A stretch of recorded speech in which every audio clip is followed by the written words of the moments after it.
I have a choice to make. Is it me or him? That is the question I keep asking myself daily. Y'all hear my heart, okay? Giving my life to Jesus, fully surrendering to him, is still the best decision I've ever made. There's no going back for me. I absolutely love him. Even in my mistakes, even in my growing, even when I fall, I know I have somewhere to run. I get to run to him. But if I'm being honest, following Jesus isn't always easy because it requires something that goes completely against us. It requires us to deny ourselves. Jesus says in Luke 9:23, whoever wants to be my disciple must deny themselves and take up their cross daily and follow me. And that word daily, well, that's what gets me. Because this isn't just a moment at an altar. This is in the everyday moments of life. This is when I'm driving and someone cuts you off. What do I choose? This is when I'm in a store and I'm frustrated. What do I choose? This is when I'm in a conversation. Am I really listening or am I just waiting for my turn to talk?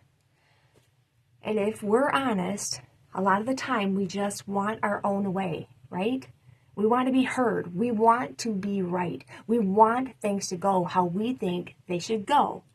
And the truth is, a lot of us don't even realize how much of our life is driven by self. Not because we're trying to be bad people, no, but because it's our nature. But that's not Jesus. And that's where the struggle comes in.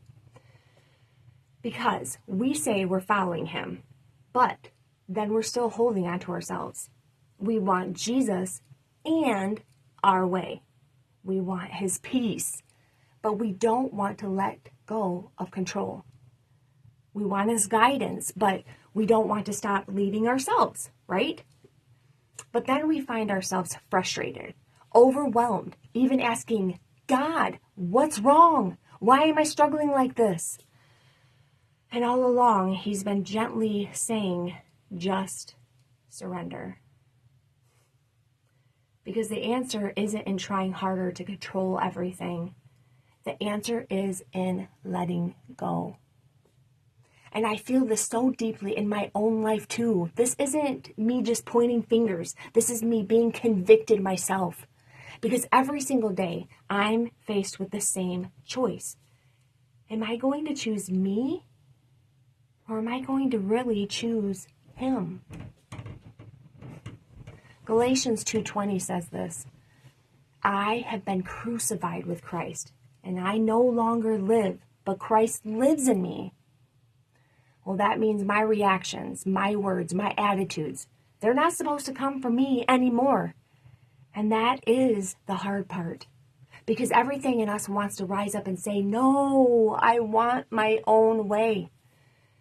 But when you truly surrender, think about that. When you truly surrender, when you actually lay that down in the small, everyday moments, something changes.